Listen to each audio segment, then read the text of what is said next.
Good morning po.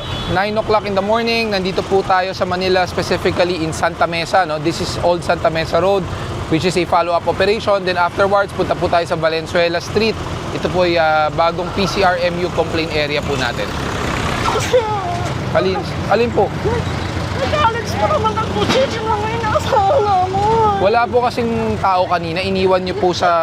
Sir, mawa ka naman din. Relax lang po kayo. Makukuha nyo po yan. Pero sa opisina, may pipirmahan lang po kayo. Wala po kayong babayaran. Sir. Wala po kayong babayaran. Please, mawa ka. Pag binaba po namin yan ngayon, lahat na sinampa namin, papababa rin po sa amin yan. Marereklamo po kami. Boss, pakitanggal na lang po ito. Pakitanggal po yung mga sampay. Dito po. Binigay ko lang po. Tao po. Tao po. Tao po. Tao po. Yung mga sinampay niyo po. Sinampay nyo, ulan na.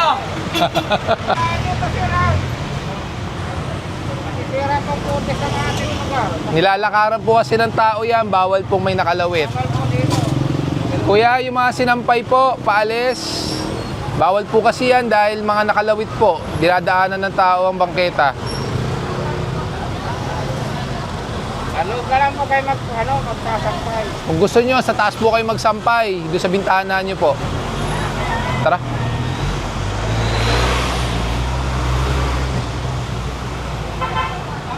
Kahit na walang nanguhuli. Ang Opo. ginagawa namin, sinasabi namin, may nanguhuli dyan. Kaso, kasi kulit. mga rider, meron silang sign na kung totoong may nanguhuli. Kaya doon namin na na magsasign lang sila. Wala na.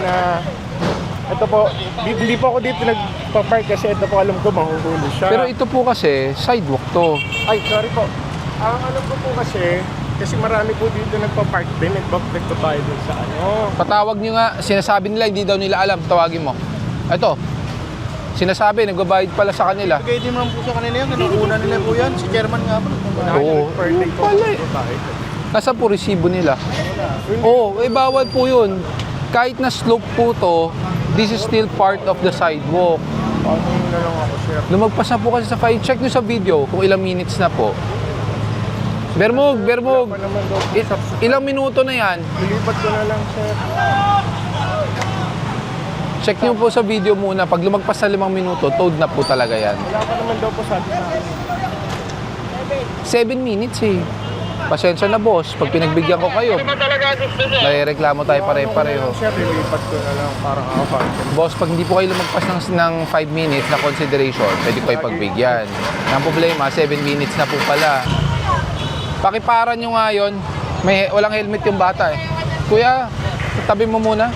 Wala pong helmet yung bata. Mali po yung helmet niya. Tabi niyo muna doon.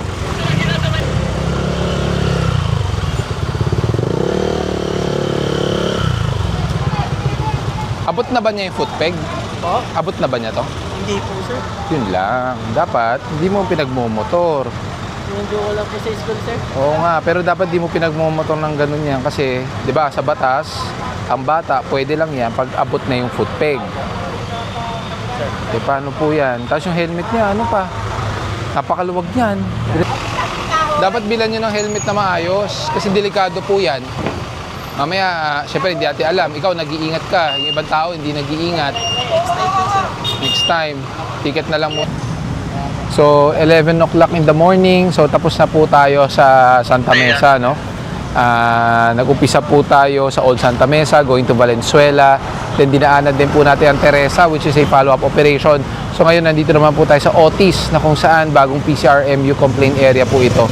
So, may mga kino-complain dito, mga obstruction, mga illegal parked vehicles. We were advised by the barangay, yun nga po, no, both side no parking po dito sa kahabaan na ito. May ticket na? Meron sir to. Pasampan nyo na, nasa pedestrian, no? Kay iLord. Pakitawag nga si iLord 28, isang pakamo to, isang motor. Nasa pedestrian crossing mismo eh. Sir sa unahan sir. Oh.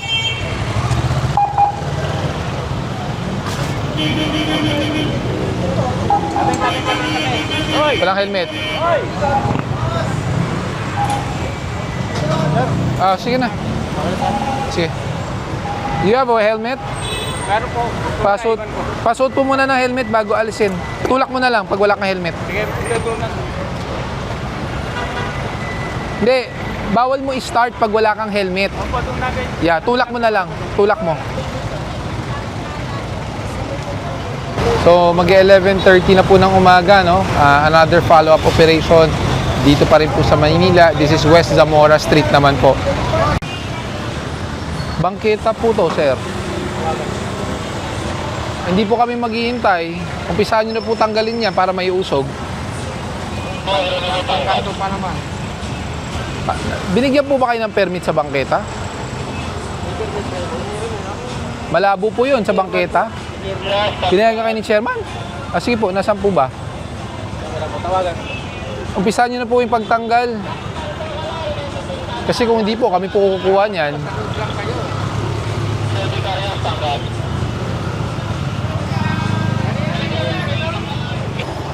Atras na lang daw po, sir. Sabi ni... Kanina ko pa po sinasabing alisin, ayaw nyo gumalaw. Naka-fix po kasi yun, sir. At sige, tatanggalin po namin. Masuhin nyo yung naka-fix. Bakit Phoenix yan? Eh, bangketa yan. Punta niyo muna dito kaya.